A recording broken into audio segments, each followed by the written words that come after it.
अजी सुनो जी, तुम हमेशा न्यूज़पेपर को चाटने में लगे रहते हो, जरा मेरी भी तो सुनो। मेरी एक समस्या है। इसका मतलब है कि मेरी मुसीबत आई। सुधाकर, अच्छा बताओ, क्या मैंने कभी तुम्हें निराश किया है? नहीं। और एक अच्छे पति होने के नाते तुम्हारा भी फर्ज है कि तुम भी मुझे निराश न करो। हाँ ओके। अच्छा अब ये बताओ कि तुम्हारी समस्या क्या है? तुम तो जानते ही हो, खाजापुर के महाराजा और महारानी हमारे शहर में आए हुए हैं। अच्छा, फिर आगे बोलो। महाराजा साहब अपने पैसे से खाजापुर में एक अस्पताल बनवा रहे हैं। अच्छा।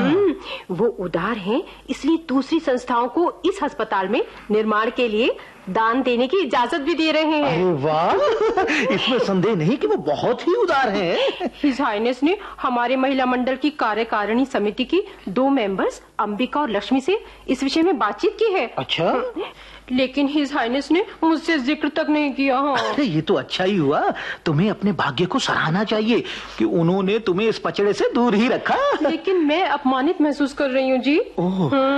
मैं चाहती हूँ कि हिज हाइनेस मुझसे भी सिफारिश करवाएं। तो इसमें मैं क्या कर सकता हूँ? इसका एक ही तरीका है। क्या? उनको डिनर देना। डिनर? अंबिका और लक्ष्मी ने भी अपने अपने घरों पर उन्हें डिनर दिया था, और हिज हाइनेस ने इन्हीं डिनर पार्टियों में उनसे कहा कि हमारा मंडल अस्पताल के लिए दान दे सकता है। लेकिन सुशीला, और लक्ष्मी और अंबिका हमेशा उन्हीं पार्टियों का जिक्र किया करती हैं, और मुझे वो बातें मुंह बंद करके सुननी पड़ती हैं। जी मैं क्यों पीछे रहूं उनसे? लेकिन सुशीला, ऐसे बड़े लोगों को डिनर देना बहुत ही खर्चे का काम है। अरे नहीं, ज्यादा खर्चा नहीं होगा।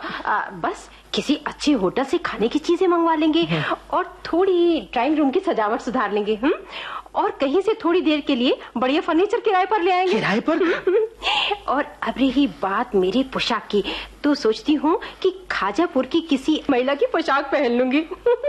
इससे हिज हाइनेस बहुत प्रभावित होंगे। सुशीला, लेकिन एक बटलर तो जरूर चाहिए। बटलर? हाँ, अगर इतना रौब जमाने के बाद मैं खुद ही डिनर सर्व करूं तो कितना बुरा लगेगा। तो ठीक है, तुम कह सकती हो कि हमारा बटलर छुट्टी पर है। छुट्टी पर है और डिनर मैं सर्व करूं? हरगिज नहीं। तुम क्या चाहती हो कि मैं बटलर की पोशाक पहनकर बटलर का रोल अदा करूं? हाँ, मैं बिल्कुल यही चाहती हूँ। सुशीला, आखिर मैं तुम्हारा पति हूँ। डार्लिंग, इसीलिए तो मैं तुमसे रिक्वेस्ट कर रही हूँ। पर सुशीला, मेरे प्यारे सुधी, याद करो वो दिन जब तुम रात को देर से लौटे थे और तुमको मैंने सुशीला प्लीज, ये सब गड़े मुर्दे उखाड़ने का क्या फायदा है? मुझे तो तुम्हारी रिक्वेस्ट वैसे भी माननी ही पड़ेगी, क्योंकि और कोई चारा भी तो नहीं है मेरे पास। सुधाकर डार्लिंग, तुम सचमुच आदर्श पति हो, आइडियल हस्बैंड।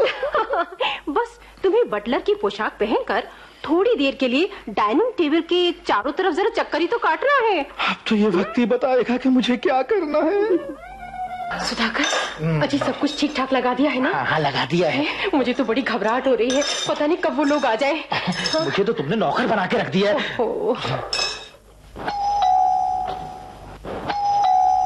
लगता है वो लोग आ गए। हाँ, मैं देखता हूँ। अरे तुम मत देखो, मैं जाती हूँ, अंदर जाओ तुम। Oh, welcome your highness, welcome, please. धन्यवाद सुशीला जी। भाई वाह, आपको इस आदिवासी लिबास में देखकर हमें ऐसा महसूस हो रहा है जैसे अब हम अपनी ही रियासत में हैं। क्यों दीवान जी? Yes your highness. आपको तो ये पोशाक बेहद सूट कर रही है। जी धन्यवाद। आप है हमारे गुरुजी। नमस्कार। आयुष्मती भव। और आप है हमारे दीवान जी। नमस्कार। हेलो। और आप हैं हर हाइनेस। हमें तो आपका ये फ्लैट बहुत ही पसंद आया। Thank you. कितना सादा है मिसेस सुशीला जी। हाँ, सुशीला जी। आपके पति कहाँ हैं? वो मुझे अफसोस है योर हाइनेस, सुबह ही सुबह उन्हें टोक्यो से मैसेज मिला कि नेक्स्ट फ्लाइट से सिंगापुर पहुंचो। सुबह ही रवाना हो गए। आपसे न मिलने के कारण वो खुद भी बहुत निराश थे। उन्होंने मुझसे कहा कि मेरी ओर से हिज हाइनेस से क्षमा मांग लेना। कोई बात नहीं, हम उनसे अगली बार मिल लेंगे। आपके यहाँ ये बटलर ही नजर आ रहा है, बाकी नौकर कहाँ हैं? बाकी नौकर योर हाइनेस, एक ड्राइवर है जो मेरे पति को इम्पोर्टेड कार में लेकर एयरपोर्ट छोड़ने गया है। और एक नौकर है जिसे मैंने अपने जौहरी के यहाँ भेजा है। वो मैंने पिछले हफ्ते एक हीरो का हार बनाने का ऑर्डर दिया था। अच्छा। उसी को लाने भेजा है। पर आप तो जानती ही हैं नौकर कैसे होते हैं। अभी तक नहीं लौटा। आपका हार काफी महंगा होगा। नहीं, यही 50,000 का होगा। इसका मतलब आप फिजूल खर्च नहीं है। बच्चों, तुम अपनी इच्छाओं को जितना बढ़ाते जाओगे वो बढ़ती जाएंगी। ये विलासिता की वस्तुएं जीवन को बोझिल बनाती हैं। डिनर सर्व हो चुका है योर हाइनेस। तशरीफ लाइए आप सब लोग। मैं डाइनिंग टेबल पर नहीं खाता, मेरे लिए तो फल और दूध ही पर्याप्त है। जैसा आप चाहें। आप सब लोग आइए, आइए प्लीज। योर हाइनेस प्लीज और लीजिए ना। खाना बहुत स्वादिष्ट बना है। आपका बटलर तो बड़ा फुहड़ है, इसने हमारे ऊपर सब्जी गिरा दी। I am sorry your highness, ये अभी नया है। बटलर, तुम्हें कुछ भी सलीका नहीं? तुम बुरा मत मानना डियर। सुशीला जी, हम कहते हैं इसे आप निकाल दीजिए अभी, इसी वक्त, फौरन। योर हाइनेस, बटलर मिलना बहुत ही मुश्किल है। इस शहर में पति मिलना तो आसान है, पर बटलर मिलना नामुमकिन सा है। जरा फुहड़ ही सही, लेकिन ये बटलर पढ़ा लिखा और वफादार है। बटलर, जरा पूरी देना। ये क्या किया? पूरी मेज के दूसरी तरफ से फेंकने नहीं चाहिए थी। इस पढ़े लिखे बटलर से तो अनपढ़ बटलर ही भला, जो खाना परोसते वक्त कम से कम पूरियों से बैडमिंटन तो नहीं खेलता। बटलर, तुम हमारे यहाँ बटलर का काम करना चाहते हो या डिस्कस थ्रोइंग की करतब दिखाना चाहते हो? Sorry madam, I am really very sorry. Actually मैं ये पूरियां हर हाइनेस को परोसना चाहता था, पर वो गलती से हिज हाइनेस की गोद में जा गई। रियल बटलर तो इंग्लैंड में होते हैं। मैं वहीं से हूँ। वाह, क्या कंट्री है। मैं अपना लाइफ का ज्यादा हिस्सा वहीं बिताया है और मेरा बिलीफ है कि इनकी जितनी पेश की जाए वो थोड़ी है। डिनर बहुत बढ़िया रहा सुशीला जी। Thank you. हम आपके महिला मंडल को अपने अस्पताल के लिए दान देने का अवसर देना चाहते हैं। योर हाइनेस, मुझे इस बात का फख्र है कि आपने मुझे इस लायक समझा। मैं कार्यकारिणी से सिफारिश करूंगी कि वो आपके अस्पताल को भरपूर दान दे। दीवान जी। Yes your highness. अस्पताल में दान देने वाले कागजात कार में से मंगवाया जाए। बटलर। क्या? ये सर। ड्राइवर से ब्रीफ केस लेकर आओ। लाते हैं। ब्रीफ केस लेके आओ, नौकर बना रखा है, सुबह से बुरी हालत कर। यार सुधाकर, क्या भाई तुम्हारे यहाँ फैंसी ड्रेस है क्या? अरे आज तो पूरे बटलर लग रहे हो यार। तुम्हें फर्स्ट प्राइज मिलना निश्चित है। इनको बेवकूफ बनाने का अच्छा मौका है। हाँ, वही फैंसी ड्रेस। सुधाकर यार, तुम तो जानते हो मैं और ये मेरा साला फैंसी ड्रेस पार्टियों में कितनी दिलचस्पी रखते हैं। वो तो मुझे अच्छी तरह से याद है। दरअसल वो मैंने ये सोचा कि सुशीला ने तुम्हें इनवाइट कर दिया होगा और सुशीला ये सोचती रही कि वो मैंने तुम्हें इनवाइट कर दिया। माफ करना यार, ये थोड़ी सी गलती हो गई है, लेकिन अभी ज्यादा देरी नहीं हुई है। मेहमान अभी अभी आने शुरू हुए हैं, वो फैंसी ड्रेस में आए हैं। तुम दोनों भी शामिल हो सकते हो। अच्छा ये बताओ, मेहमान किस ड्रेस में आए हैं? वो कोई महाराजा बना है, कोई महारानी बनी है, कोई स्वामी जी बने हैं और एक अंग्रेज भी है। ये बताओ सुधाकर यार, हम दोनों किस ड्रेस में? हाँ, बोलो। हम दोनों। चंद्रा, तुम एक काम करो, तुम ड्राइवर की ड्रेस में आ जाओ। अच्छा। और प्रकाश, तुम आओ घरेलू नौकर बनकर। सुधाकर वाह, ग्रेट, बहुत बढ़िया रहेगा, क्योंकि ये पोशाकें आसानी से मिल भी जाएंगी, टाइम भी कम है। थैंक यू बेटा। हम पार्टी में पहुंचे। जल्दी आओ। अरे वो ब्रीफ केस लेके जाना है। लीजिए। ले ब्रीफ केस बटलर जी। Give me. लीजिए। योर हाइनेस, ये रहे वो पेपर। यस सुशीला जी, जी। ये रहे वो कागजात जिनसे आपको अस्पताल में दान देने की अनुमति मिलेगी। Thank you your highness, thank you.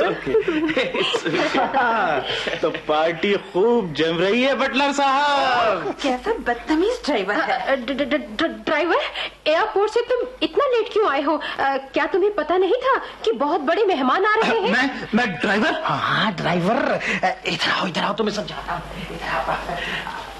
अरे बेवकूफ, ये खास किस्म की फैंसी ड्रेस पार्टी है। तुमने देखा नहीं कि महाराजा असली महाराजा का अभिनय कर रहा है? अरे जो पोशाक तुमने पहन रखी है ना, वैसा ही तुम्हें अभिनय भी करना है, समझ गए? तभी तो इनाम मिलेगा। अच्छा, फिर तो बड़ी मजेदार पार्टी होगी। इस बार पार्टी में फर्स्ट प्राइज मेरा ही होगा। आइए पार्टी में आइए। मुझे माफ करें मेम साहब, बटलर ने मुझे अभी बताया कि हमारे मेहमान कितने बड़े आदमी हैं। लीजिए, हमारा नौकर प्रकाश भी आ गया। प्रकाश जी मैम साहब। अभी तक कहाँ थे? मेरा वो हीरो का हार लाए या नहीं? हीरो का हार? हाँ, हीरो का हार। वो मेम साहब, मुझे अफसोस है कि मैं टैक्सी का इंतजार कर रहा था कि आपका हार जो था ना वो गुम हो गया। गुम हो गया? जी। खैर कोई बात नहीं, लेकिन आइंदा होशियार रहना। जी। मैं एक और हार का ऑर्डर दे दूंगी। जी बहुत अच्छा। नौकर का हार खो बैठा और इसके माथे पर शिकन तक नहीं। इसका मतलब है वो बहुत धनी है। हम आपके प्यार और मेहमान नवाजी से बहुत प्रभावित हुए हैं सुशीला जी। हम इसके एवज में कुछ देना चाहते हैं। हम आपको भी अपने अस्पताल की निधि में दान देने का अवसर देना चाहते हैं। Thank you. इसके लिए हमें धन्यवाद देने की आवश्यकता नहीं, हमें भी तो आपका ऋण चुकाना है। क्या ये इतनी नासमझ हैं कि ऐसा स्वर्णिम अवसर खो देंगी? ये जरूर दान देंगी। हम हैं। स्वामी जी, आपकी दाढ़ी तो। अरे ड्राइवर के बच्चे, तुम्हें मेरी दाढ़ी में हाथ लगाने का साहस कैसे हुआ? मैं उसकी तरफ से माफी मांगती हूँ गुरुजी। ना समझ। ड्राइवर, तुम्हें जरा भी तमीज नहीं? बाहर जाओ। आई से गेट आउट। अच्छा, जाता हूँ। आइए पुलिस? इंस्पेक्टर साहब, आप गलत जगह पहुंची हैं। आपको तो बिल्कुल नहीं। अच्छा तो सुशीला जी, हम लोग चलते हैं। आइए दीवान जी। अरे आइए गुरुजी। अरे महाराजा साहब, महारानी साहिबा, दीवान जी, गुरुजी, आप लोग कहाँ भाग रहे हैं? ये क्या हो रहा है? हमारे सम्मानित शाही अतिथियों को आप इस तरह बेइज्जत नहीं कर सकते इंस्पेक्टर साहब। मैडम, ये धोखेबाज हैं। धोखेबाज। और योर हाइनेस, आपकी ये शाही 420 आज से खत्म। क्या कह रहे हैं? मैडम, हमें इनकी बहुत दिनों से तलाश थी। ये किसी सामाजिक या धार्मिक कार्य के बहाने लोगों से पैसा ऐंठ कर गायब हो जाते थे। नो। चंद्रा साहब, आपने हमें सूचित करके अपनी सूझबूझ का परिचय दिया है और एक आदर्श नागरिक होने के नाते आपने अपना कर्तव्य निभाया है। आपको बहुत बहुत बधाई और धन्यवाद। सिपाही, इनको गिरफ्तार करो। क्या कर रहे हैं आप? ठीक है, आप हथकड़ी पहनाइए।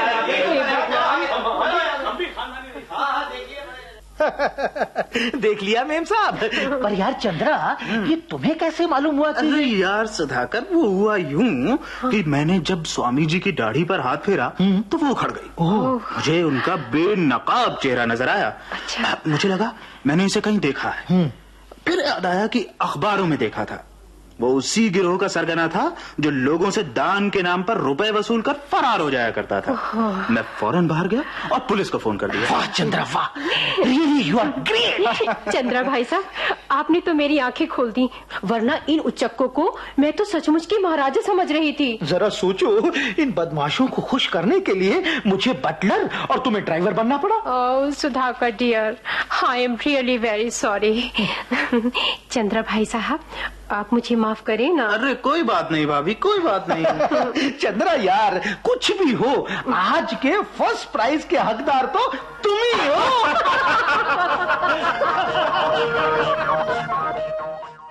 शाही दावत आप सुन रहे थे पीवी राव की लिखी ये झलकी। निर्देशन था साधना भारद्वाज का। आकाशवाणी दिल्ली की इस भेंट के साथ ही आज का हवा महल कार्यक्रम समाप्त होता है।